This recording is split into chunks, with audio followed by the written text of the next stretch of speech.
Assalamualaikum warahmatullahi wabarakatuh. Selamat datang di channel Asbai Story. Jangan lupa like, komen dan subscribe serta aktifkan lonceng notifikasi agar tidak ketinggalan cerita menarik lainnya. Sekarang mari kita mulai ceritanya. Semalaman Abian menjaga Aira, ia tidak tidur sampai terdengar suara azan subuh. Ia bergegas ke musola di rumah sakit yang dekat dengan ruang rawat Aira.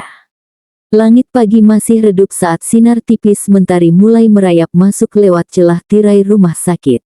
Ruangan itu sunyi, hanya terdengar suara mesin infus. Aira membuka matanya perlahan. Pandangannya kabur, seperti menembus kabut yang belum sepenuhnya pergi. "Di mana aku?" bisiknya. Suara serak seperti baru bangun dari tidur panjang. Perawat yang memeriksa di sudut ruangan langsung tersenyum, "Alhamdulillah kamu sudah sadar. Kamu di rumah sakit, sayang." Aira mengerjapkan mata, berusaha fokus pada sekeliling. Semua terasa asing, tapi ada sesuatu di dalam dadanya yang terasa sesak. Seperti ada ruang kosong yang belum bisa ia pahami. Beberapa menit kemudian, langkah cepat terdengar mendekat. Pintu dibuka pelan. Abian berdiri di ambang pintu. Nafasnya teratur, tapi wajahnya menyiratkan guncangan hebat. Ia berdiri kaku beberapa detik, lalu perlahan masuk ke dalam ruangan. Tatapannya tertuju pada sosok Aira yang terbaring lemah di ranjang putih itu. Pandangan mereka bertemu. Mata Aira bergetar. "Kak, Abian." Suara itu lirih, tapi cukup untuk membuat dada Abian sesak. "Iya, Aira, ini aku," ucap Abian mendekati Aira. Aira memiringkan kepala sedikit, keningnya berkerut. "Aku kenal, tapi..." Abian tersenyum kecil, lalu duduk di kursi di samping ranjang. "Tak apa kalau kamu belum ingat semuanya. Yang penting kamu kembali." Aira mengangguk pelan, tapi kegelisahan tampak jelas di wajahnya. "Kenapa aku merasa kehilangan sesuatu?" Abian terdiam. Hatinya seperti diremas. "Kamu sempat kecelakaan, Aira. Saat acara kampus. Tapi Allah masih berikan kamu kesempatan untuk kembali," ucap Abian. Aira memejamkan mata sejenak. Sekilas bayangan samar terlintas tawa kecil, suara lantunan ayat, senyum di balik jas biru, dan suara langkah terburu-buru. Tapi semuanya hilang begitu saja. "Aku merasa pernah ingin sesuatu. Tapi sekarang rasanya kosong," ucap Aira yang terlihat bingung dengan kondisi sekitar. Abian ingin meraih tangannya tapi Aira menepis tangan Abian sehingga ia tahu batas dan menunduk lalu berkata pelan, "Kalau memang kosong biarkan aku isi perlahan." Aira memandangnya dengan mata sayu. "Aku akan tetap di sini. Sampai kamu yakin aku bukan cuma bayangan di ingatanmu," ucap Abian sesekali meyakinkan Aira tetapi Aira tak memperdulikan ucapan Abian. Sorot mata Aira seperti orang bingung memperlihatkan sekitar ruangan. "Ada apa Aira? Apa masih ada yang sakit?" "Saya panggilkan dokter," tanya Abian. "Ayah ibu," ucap Aira. "Oh iya, ayah dan ibu izin pulang sebentar katanya ada keperluan penting. Nanti mereka akan kesini kok, kamu tenang saja," ucap Abian tapi Aira hanya diam dan memalingkan mukanya, sehingga Abian memutuskan untuk keluar ruangan memberikan Aira waktu. "Kalau gitu kamu istirahat saja Aira, saya keluar dulu nanti kalau ada apa-apa panggil saya," ucap Abian sesekali melihat Aira tapi Aira masih memalingkan wajahnya. Tak lama setelah Abian keluar untuk memberi ruang pada Aira beristirahat, dua sosok bergegas masuk ke dalam ruangan dengan wajah cemas yang tak bisa disembunyikan. Ye. Ya Allah Aira." Dinda dan Nisa langsung menghampiri sisi tempat tidur. Air mata mereka mengalir tanpa aba-aba, menggenggam tangan Aira seperti hendak memastikan gadis itu benar-benar ada di sana. Aira tersenyum lemah. "Kalian datang. Ya ampun, kami kira kamu gak akan bangun," gumam Dinda sambil mengusap air matanya. Nisa memeluk bahu Aira dengan hati-hati. "Kamu bikin kami panik banget, Ra, kamu tahu itu." "Maaf ya Ra, Semua ini gara-gara aku. Andai waktu itu kamu nggak jemput aku pasti nggak akan terbaring lemah di sini, Ra. Tambah Nisa yang merasa bersalah. Nggak Nis, semua ini bukan salah kamu. Ini musibah dan juga sudah takdir aku kecelakaan. Ucap Aira menepuk pelan bahu Nisa yang memeluknya. Iya Nis, ini semua bukan salah kamu. Yang terpenting Aira sudah kembali bersama kita. Kalian jangan sedih terus kenapa nanti aku juga ikutan sedihkan luntur make upku. Ucap Dinda mencoba mencairkan suasana. Mereka bertiga di ruangan mengobrol dan tertawa. Sesekali kedua teman Aira menceritakan hal-hal lucu yang membuat Aira tersenyum. Tanpa mereka sadari tadi Abian melihat mereka bertiga dari jendela pintu kamar. Abian yang melihat Aira tersenyum pun ikut bahagia dan lega. Sehingga Abian memutuskan untuk tidak ingin mengganggu waktu mereka bertiga. Waktu berlalu dengan cepat, mereka membiarkan Aira untuk beristirahat setelah minum obat dan mereka duduk di sudut ruangan terdapat sofa yang tidak jauh dari ranjang Aira. Aira mulai tertidur. Mungkin karena efek obat yang diminumnya. Dan disinilah semuanya dimulai. Ternyata sudah sore dan kedua teman Aira memutuskan untuk pulang dan besok akan menjenguk Aira. Setelah kepulangan temannya Aira hanya diam. Pelukan Nisa mengingatkannya pada sesuatu yang terasa sangat familiar. Seperti pernah ia miliki. Tapi di balik kenyamanan itu, ada lubang yang belum tertutup. Dalam mimpi. Langit senja membentang. Aira berdiri di depan gedung kampus yang penuh dengan suara tawa. Di depannya, seorang laki-laki mengenakan jas biru berdiri membelakanginya. Abian, panggilnya, ragu. Laki-laki itu menoleh dan tersenyum. Aira, jangan terus menungguku di tempat yang sama. Kalau kamu ingin maju, lepaskan yang tak pasti. Aira berlari menghampiri, tapi langkahnya terasa berat. Tanah seperti menahannya untuk maju. Jangan tinggalin aku, suaranya parau. Namun sosok itu memudar, berubah menjadi bayangan hitam.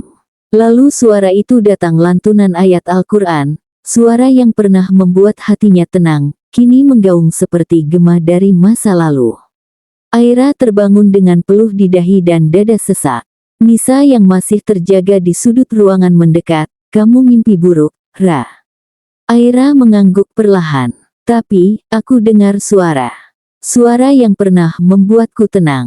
Lantunan Al-Quran. Dinda, yang baru bangun karena mendengar suara Aira, langsung menoleh. Mungkin itu suara Kak Abian. Dulu kamu suka bilang kalau suaranya bikin adem. Aira terdiam. Matanya menerawang ke langit-langit kamar. Abian, bisiknya. Dan di saat itu juga, seperti kilasan cahaya kenangan kecil menyelinap masuk.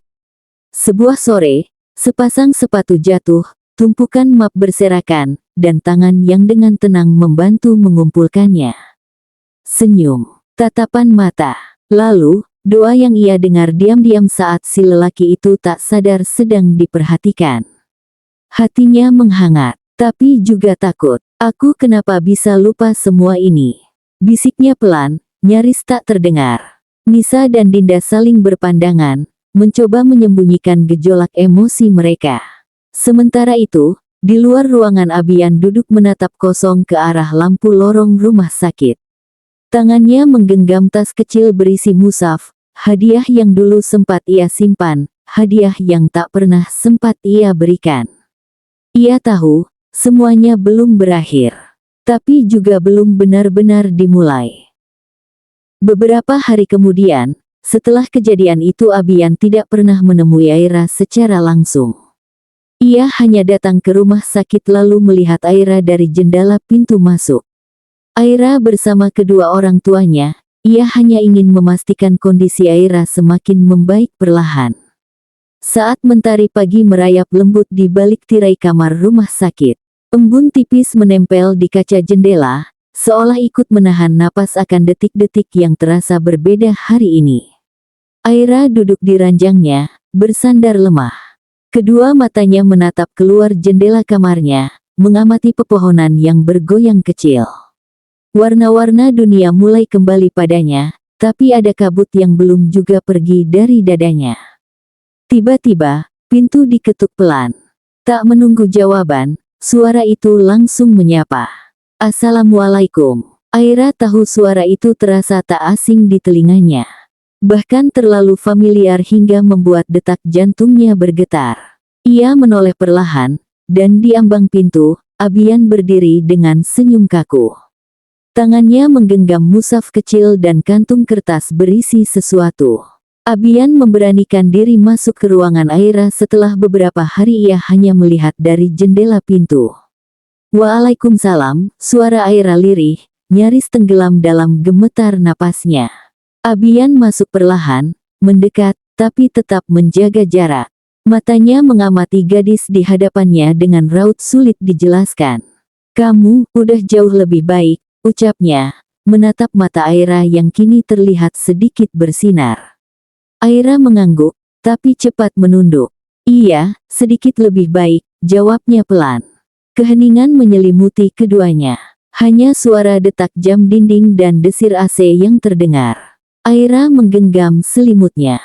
Suara Abian mengisi kembali ruang hampa itu. "Aku bawain sesuatu. Dulu kamu pernah cerita suka roti pandan dari warung dekat kampus." Aira tersenyum kecil, tapi ada getir yang terselip di sudut bibirnya. "Terima kasih," jawabnya. Lalu, ia menatap Abian dengan sorot mata berbeda. "Abian, aku sedikit mengingat." Abian langsung menajamkan pandangannya. "Apa yang kamu ingat, Aira?"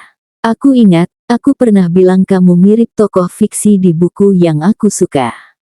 Aku ingat suara kamu baca Al-Quran. Dan aku ingat, kamu pernah bilang kamu gak percaya lagi sama cinta." Abian terdiam, matanya membeku. Ia ingin bicara, tapi Aira sudah lebih dulu melanjutkan dengan suara yang bergetar. "Jadi, kalau kamu hanya datang karena merasa bersalah atau karena kasihan, aku mohon jangan datang terlalu dekat." "Aira," ucap Abian belum selesai dipotong oleh ucapan Aira. "Aku masih takut, takut berharap, takut salah lagi dan takut kamu datang untuk pergi lagi." Abian menunduk, hatinya terasa perih, tapi ia tahu, Aira tidak salah. Ia juga sedang berjuang dalam luka dan ingatan yang setengah tertambal. "Aku gak akan maksa kamu buat percaya sekarang, Aira. Tapi izinkan aku tetap ada di sini. Bukan karena kasihan tapi karena aku memang gak pernah benar-benar pergi. Aku akan mengusahakan apapun agar aku bisa bersama kamu, Aira." Ucap Abian seolah memberi harapan pada Aira. Aira terdiam. Matanya kembali menatap keluar jendela. Tapi ada air bening yang menetes dari sudut matanya. Di balik pintu, kedua orang tua Aira yang diam-diam mengintip dan mendengar percakapan mereka. Fragmen, Aira mengingat percakapannya dengan ibu kemarin malam. Malam merayap perlahan di langit kota. Di balik jendela rumah sakit, gemerlap lampu jalan mulai menyala satu persatu. Kamar Aira hanya diterangi cahaya temaram lampu baca dan cahaya bulan yang menyusup malu-malu dari sela tirai. Aira sudah tak sendiri. Ibunya duduk di tepi ranjang, menatap putrinya yang kini mulai tenang, meski masih ada luka di matanya. "Capek, ya?" Suara lembut itu memecah sunyi, lebih hangat dari pelukan malam. Aira menoleh pelan. "Iya, capek, Bu. Tapi bukan badan. Hatiku rasanya sesak." Sang ibu tersenyum tipis, menggenggam tangan Aira erat. "Kamu gak harus kuat terus, Ra. Kalau kamu mau nangis, nangis aja. Ibu di sini. Ibu dengerin." Aira diam. Lalu, air matanya jatuh begitu saja. "Aku gak ngerti, Bu, kenapa hati ini bisa senang waktu dengar suaranya, tapi juga sakit kalau dia terlalu dekat." Sang ibu mengusap lembut rambut Aira. "Itu namanya cinta, Ra. Dia datang bukan untuk dimengerti tapi untuk dijalani, walau kadang jalannya tidak mudah." Aira menatap ibunya, wajahnya masih sembab. "Tapi aku takut. Takut kalau nanti aku berharap dan aku ditinggalin lagi." Ibu menghela napas. "Aira, kamu tahu gak, kenapa ibu dan ayah dulu akhirnya memilih bertahan dalam rumah tangga yang penuh cobaan? Aira menggeleng. Karena cinta itu bukan cuma perasaan tapi keputusan. Ketika ayah pernah menyakiti ibu, ibu gak tinggal karena ibu gak sakit hati.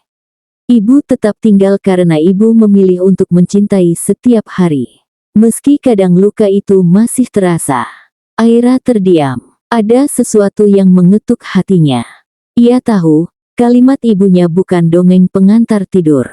Itu adalah kehidupan nyata. Tapi, bagaimana kalau ternyata dia gak benar-benar mencintaiku, Bu? Tanya Aira. Kalau dia tidak mencintaimu, Ra, dia tidak akan bertahan di sampingmu waktu kamu sakit.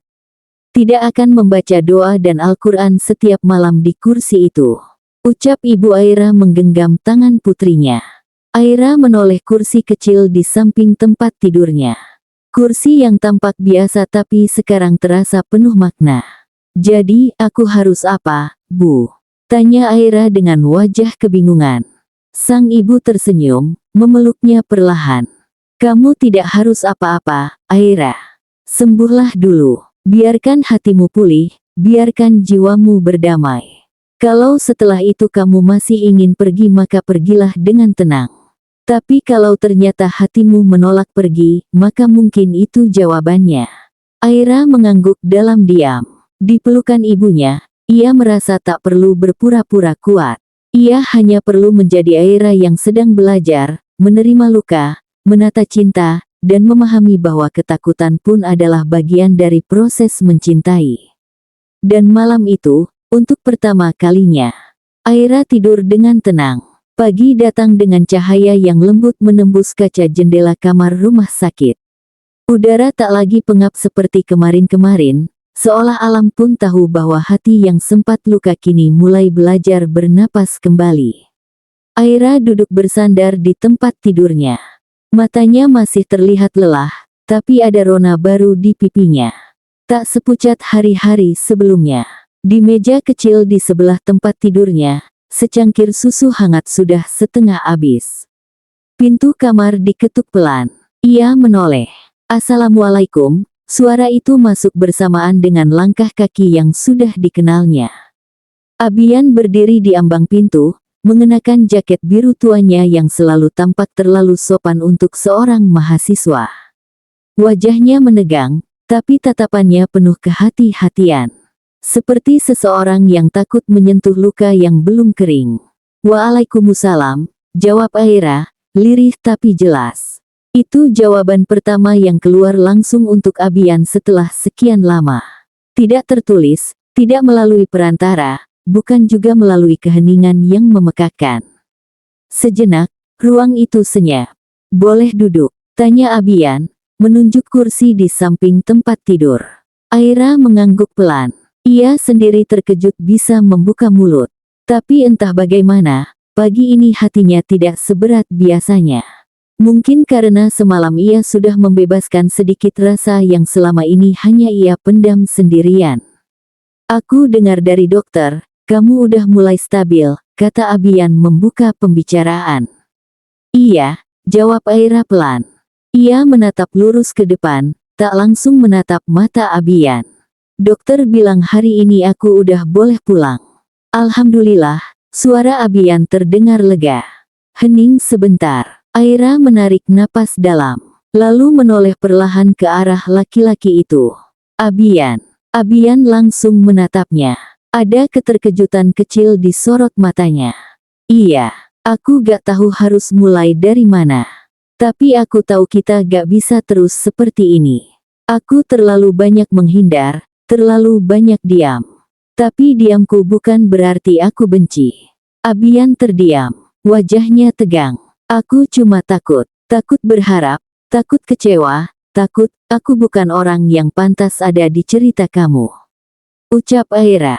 Aira, suara Abian nyaris tak terdengar tapi dalamnya menyentuh.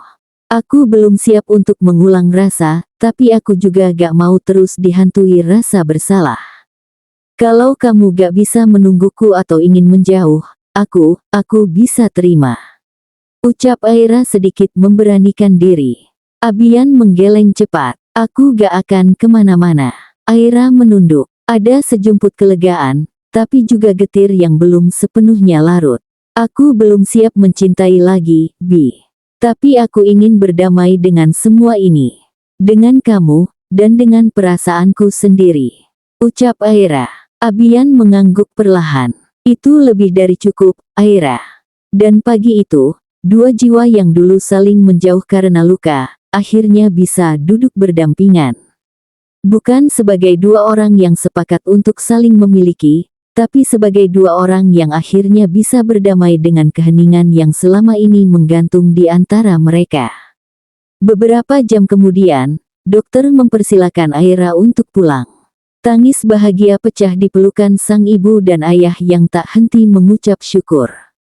Ayah akan antar ke rumah sakit kalau kontrol, ya. Ujar ayahnya, mengusap puncak kepala Aira penuh kasih. Aira hanya mengangguk pelan. Ada perasaan hangat yang mulai tumbuh kembali di hatinya. Karena kepulihan itu dimulai bukan hanya dari tubuh, tapi dari hati yang mulai menerima dan memaafkan. Dan untuk Aira, itu adalah langkah pertamanya. Sudah hampir 2 minggu sejak Aira kembali ke rumah. Meski belum sepenuhnya pulih, ia mulai menjalani hari-harinya dengan lebih tenang. Tak lagi terlalu larut dalam kecemasan atau pikiran yang membuatnya sesak. Senyum kecil sudah mulai sering menghiasi wajahnya, terutama saat berada di tengah sahabat-sahabatnya. Pagi itu, Aira duduk di bangku taman kampus, menikmati hembusan angin yang lembut sambil menunggu jam masuk kelas. Di sebelahnya, Dinda dan Nisa sibuk mengupas camilan dan tentu saja, menggoda Aira seperti biasa. Cie yang udah mulai ceria lagi, celetuk Nisa sambil menyodorkan keripik. Aira melirik sekilas, lalu tersenyum kecil. Lebay deh, Nis. Gak lebay dong, kita kan sahabat kamu. Kita tahu banget bedanya Aira yang kemarin sama Aira yang sekarang, kata Dinda sambil menyenggol pelan lengan Aira. Dulu tuh Aira kayak awan mendung, sekarang udah kayak langit pagi abis hujan bersih, tenang, dan adem, sambung Nisa dengan gaya dramatis. Aira tertawa pelan. Kalian itu, tapi serius, Ra, kita senang banget lihat kamu bisa balik kayak dulu lagi. Dan, kalau boleh jujur, kami juga merasa, kamu mulai suka lagi sama dia, iya. Tanya Dinda tiba-tiba, nadanya penuh kode. Aira terdiam sejenak, matanya menerawang. Dia, baik, jawab Aira singkat, tapi dengan nada yang berbeda. Ada getar pelan yang menyiratkan sesuatu yang lebih dalam. Dinda dan Nisa saling pandang dengan tatapan penuh arti. Loh kok cuma, baik, aja. Padahal waktu kamu jatuh di acara organisasi itu, dia kayak orang hilang arah. Panik, bolak-balik rumah sakit. Dia jagain kamu hampir tiap hari loh, Ra, ujar Nisa, suaranya mengandung kekesalan manja. Aira menarik napas. Aku tahu, tapi, aku gak mau buru-buru. Aku masih perlu waktu. Dan dia juga, ujar Dinda, tersenyum. Yang penting sekarang kalian udah bisa saling bicara tanpa ada bayang-bayang luka. Belum sempat Aira menjawab, dari arah gedung fakultas, seseorang berjalan mendekat. Jas alma mater biru yang membalut tubuhnya langsung dikenali Aira. Abian. Ia hanya melambai kecil, lalu berhenti beberapa langkah dari mereka. Assalamualaikum. Waalaikumsalam, jawab Aira dan kedua sahabatnya bersamaan. Boleh ngobrol sebentar? Tanya Abian, tatapannya tertuju pada Aira. Aira menatap Dinda dan Nisa yang langsung pura-pura mengalihkan pandangan ke arah lain, padahal mereka sudah nyengir lebar-lebar. Silakan, jawab Aira, berdiri pelan dan berjalan ke arah Abian. Mereka duduk berdua di bangku tak jauh dari taman. Suasananya jauh dari canggung seperti dulu. Aira mulai bisa menatap matanya, meski tak terlalu lama. Aku lihat kamu sudah mulai aktif lagi, kata Abian membuka pembicaraan. Iya, pelan-pelan. Tapi tetap harus kontrol ke rumah sakit juga. Ucap Aira. Itu kabar baik. Semangat terus, ya, ujarnya sambil tersenyum kecil. Ucap Abian. Aira mengangguk. Terima kasih, Bi. Untuk sesaat, Mata mereka bertemu dan dalam hening itu, keduanya tahu mereka memang belum sampai di tujuan. Tapi mereka tengah berjalan ke arah yang sama. Beberapa bulan telah berlalu sejak Aira pulih. Kesibukan kampus kembali menuntut perhatiannya, dan begitu pula dengan tanggung jawab di organisasi yang sempat ia tinggalkan. Namun, kali ini semuanya terasa berbeda. Bukan karena beban yang lebih ringan, melainkan karena ia tidak lagi menjalaninya sendirian. Abian kini selalu ada bukan sebagai seseorang yang khusus tapi sebagai teman seperjuangan yang paham bagaimana menjaga jarak dan tetap memberi rasa aman. Dalam setiap rapat, Aira sering melihat Abian duduk diam, memperhatikan, sesekali mencatat, dan kadang menatapnya tanpa sadar. Tapi Abian selalu tahu cara menyamarkan itu dengan mengalihkan pandangan cepat dan berbicara soal teknis kegiatan. Dinda dan Nisa tentu saja tak pernah ketinggalan menggoda. Cie, pasukan langit bersatu. Lihat tuh, tiap briefing pasti duduk berdekatan, celetuk Nisa saat mereka baru keluar dari ruang rapat. Fix nih, aku daftar jadi pengurus tahun depan biar bisa duduk bareng kalian, sambung Dinda menggoda. Aira hanya tersenyum sambil mencubit pelan lengan Nisa. Tapi dalam hatinya, ia tahu apa yang mereka rasakan bukan sekadar akrab karena organisasi. Ada sesuatu yang lebih. Namun baik ia maupun Abian tahu, semua ini perlu waktu, dan batas tetap harus dijaga. Hingga suatu hari di akhir pekan, sesuatu yang tak disangka terjadi. Di rumah Aira yang sederhana, suasana mendadak terasa lebih tegang dari biasanya. Ayah dan ibu Aira mengenakan pakaian terbaik mereka. Di ruang tamu, duduk dua tamu istimewa yaitu Abi dan Umi Abian. Ada apa ini? Batinnya penuh tanya. Ia belum diberi tahu apa-apa, tapi firasatnya mulai bicara lebih dulu. Kami datang dengan niat baik, Pak, Bu. Anak kami, Abian, beberapa waktu ini sering bercerita tentang Aira. Ia bukan anak yang mudah terbuka, dan kami tahu, tidak mudah baginya percaya pada seseorang. Ucap Abi-Abian. Aira juga sering menyebut nama Abian. Kami tahu Abian orang baik, dan kami percaya, anak kami tak salah menaruh rasa hormat padanya, jawab ayah Aira, menatap penuh makna. Umi Abian melanjutkan dengan suara lembut.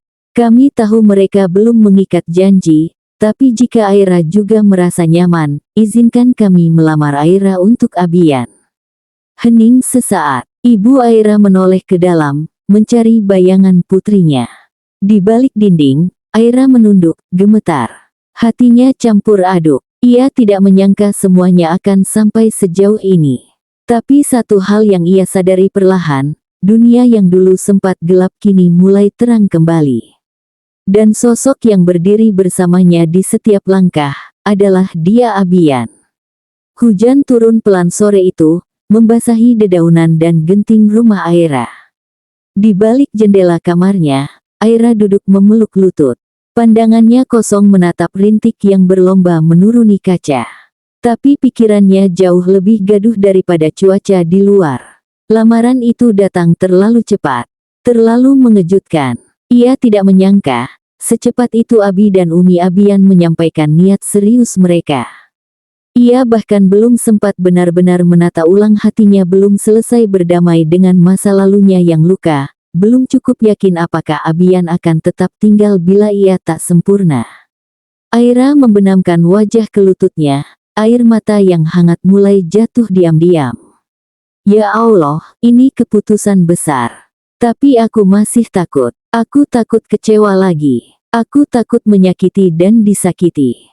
Aku takut kehilangan, lagi. Ibunya mengetuk pintu pelan. Aira, makan dulu, nak. Ibu sudah siapkan di meja. Suara lembut itu membawa ketenangan singkat. Ia tahu orang tuanya sangat menghormati pilihannya. Mereka tak memaksa, tapi Aira juga tahu, mata ibunya menyiratkan harapan besar agar ia menemukan kebahagiaan yang selama ini hilang. Sementara itu, di rumah Abian. Abian duduk di teras, menyeduh teh hangat sambil menatap langit yang mendung. Ia baru saja selesai berbincang dengan abinya yang tampak lega karena akhirnya menyampaikan niat lamaran. Tapi Abian belum sepenuhnya tenang. Ada rasa bahagia yang mengalir namun juga cemas. Kalau Aira belum siap, aku akan tunggu, ucapnya pelan, seolah berbicara dengan semesta. Ia sadar, hatinya sudah jauh melangkah. Bukan sekadar kekaguman, tapi cinta yang pelan-pelan tumbuh dari rasa hormat dan doa yang tak putus. Tapi ia juga tahu, cinta tak bisa dipaksakan. Aira bukan sekadar perempuan yang ia inginkan. Aira adalah perempuan yang ia doakan. Tapi jika Aira memilih pergi, ia akan belajar merelakan. Keesokan harinya, Aira berdiri di depan cermin. Ia melihat dirinya sendiri. Seseorang yang dulu patah dan rapuh, tapi kini mulai bangkit, meski terlatih. Di dada, ada ketakutan. Tapi di hatinya ada harapan kecil yang mulai tumbuh. Harapan yang bernama Abian. Ia menarik napas panjang, mengambil ponsel, lalu mengetik pesan. Assalamualaikum, Kak Abian. Bolehkah kita bertemu dan bicara baik-baik? Aku ingin menyampaikan sesuatu. Sore itu, kafe kecil di pojok kampus tak terlalu ramai. Hanya ada beberapa mahasiswa yang sibuk menatap layar laptop dan suara musik lembut yang mengalun pelan. Di sudut jendela, Aira duduk dengan segelas teh hangat, menunggu seseorang. Degup jantungnya cepat, tapi bukan karena takut melainkan karena ingin menyampaikan semuanya, dengan kepala yang jernih dan hati yang tenang. Tak lama kemudian, langkah kaki yang ia kenal mendekat. Abian datang dengan senyum lembutnya. Ia tetap seperti biasa, tenang, sopan, dan menenteramkan. Ia duduk di depannya, menyapa pelan, Assalamualaikum, Aira. Waalaikumsalam, jawab Aira lirih, tapi matanya mulai berani menatap lelaki yang selama ini membuat hatinya gamang. Hening sebentar, sebelum Aira mulai bicara, makasih sudah datang, Kak. Aku nggak tahu harus mulai dari mana, tapi aku pikir, aku nggak bisa diam terus. Abian menatapnya dengan sabar. Tarik napas pelan-pelan, Aira. Aku dengerin. Aira menarik napas panjang. Aku bersyukur, ada orang sebaik Abi dan Umi, dan juga orang tuaku, yang begitu tulus berharap kami berjodoh. Tapi aku juga nggak ingin menyakiti siapapun, termasuk diriku sendiri kalau ternyata langkah ini belum siap aku ambil sekarang. Abian diam. Ia tidak kaget, tidak kecewa, ia hanya menunggu, memberi ruang. Aku cuma ingin jujur, aku belum siap menikah dalam waktu dekat. Bukan karena aku menolak, tapi karena aku belum selesai dengan cita-cita dan tanggung jawabku. Aku ingin menyelesaikan studiku terlebih dulu. Aku ingin berdiri dengan kakiku sendiri dulu. Ucap Aira. Suara Aira bergetar sedikit. Aku takut kalau aku menikah terlalu cepat hanya karena ingin menyenangkan orang tua, aku malah menyakiti diriku sendiri. Dan aku takut, nanti malah mengecewakan Kak Abian. Ucap Aira. Abian akhirnya tersenyum. Sebuah senyum yang tulus tanpa paksaan, tanpa luka. Aira, katanya pelan, aku justru bersyukur kamu bisa jujur. Aku nggak pernah ingin memaksamu. Aku tahu, keputusan ini bukan ringan. Aku juga belum pernah setegas ini membuka hati. Tapi kalau kamu masih ingin menata semuanya, aku akan menunggu. Karena yang aku inginkan, bukan cuma kamu hadir sebagai istri tapi sebagai teman hidup yang siap berjalan berdampingan. Aira mengangguk pelan. Ada air yang menggenang di pelupuk matanya, bukan air mata luka, tapi lega. Hari itu, mereka pulang tanpa janji pasti. Tapi di antara keduanya, tumbuh sebuah permulaan yang baru, permulaan dari rasa yang tidak terburu-buru, tapi dalam dan tulus. Waktu berjalan perlahan, seperti hembusan angin pagi di jendela kamar Aira. Dalam diam, semuanya mulai menemukan bentuknya. Sejak pertemuan penuh kejujuran di kafe kecil kampus itu, Aira dan Abian tidak membicarakan pernikahan terlalu cepat lagi. Tapi tak satu pun dari mereka melangkah mundur. Hubungan mereka tetap tumbuh pelan, tapi dalam. seperti akar yang menembus bumi dengan keyakinan. 3 bulan setelah pertemuan itu, tepat di hari yang tenang, keluarga besar Aira kedatangan tamu. Abi dan Umi Abian datang dengan rombongan kecil, sederhana, tapi penuh kehangatan. Ruang tamu rumah Aira dipenuhi senyum dan doa. Hari itu, lamaran pun resmi berlangsung. Tanpa pesta besar, hanya 2 keluarga yang saling merestui. Aira duduk bersisian dengan ibunya, mengenakan gamis biru langit. Senyumnya sedikit gugup, tapi tak ada penyesalan di sana. Abian duduk tenang di seberang, menjawab pertanyaan dari ayah Aira dengan suara yang mantap dan hormat. Aku tahu kami belum akan menikah dalam waktu dekat, ujar Abian di tengah percakapan. Tapi aku ingin mengikat niat ini dalam restu keluarga. Biar kami tahu arah langkah kami. Aku akan terus mendukung Aira menyelesaikan studinya. Ini bukan tentang buru-buru. Ini tentang belajar saling menjaga. Aira menunduk, matanya berkaca-kaca. Ia tahu, Abian bukan hanya lelaki yang dicintainya, tapi juga rumah bagi hatinya yang selama ini mencari tempat berlabuh. Hari-hari setelah itu berjalan sibuk. Abian mulai bekerja di sebuah lembaga pendidikan berbasis pesantren di luar kota. Sementara Aira fokus menyelesaikan skripsinya. Ia masih menjadi mahasiswi aktif, kadang lembur di perpustakaan, kadang pulang larut karena harus menyelesaikan proposal penelitian. Dan di antara segala kesibukan itu, ada pesan-pesan sederhana dari Abian yang masuk tiap malam.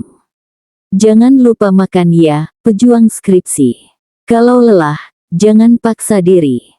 Tapi juga jangan nyerah. Allah tahu kamu berusaha, Aira. Dan aku juga lihat itu. Tak banyak pertemuan, tapi setiap kata cukup untuk menguatkan.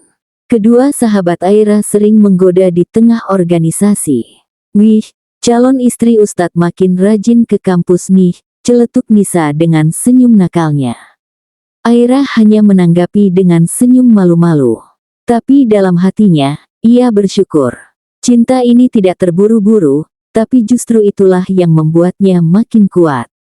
Suatu malam, setelah ia mengirimkan bab terakhir skripsinya ke dosen pembimbing, Aira duduk di jendela kamarnya, menatap langit.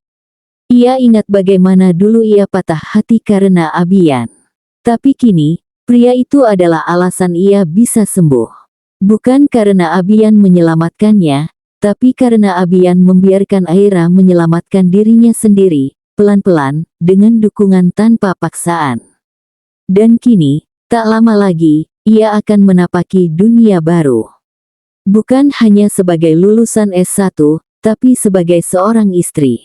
Dan lebih dari itu sebagai seorang perempuan yang akhirnya berani mencintai lagi. Bersambung.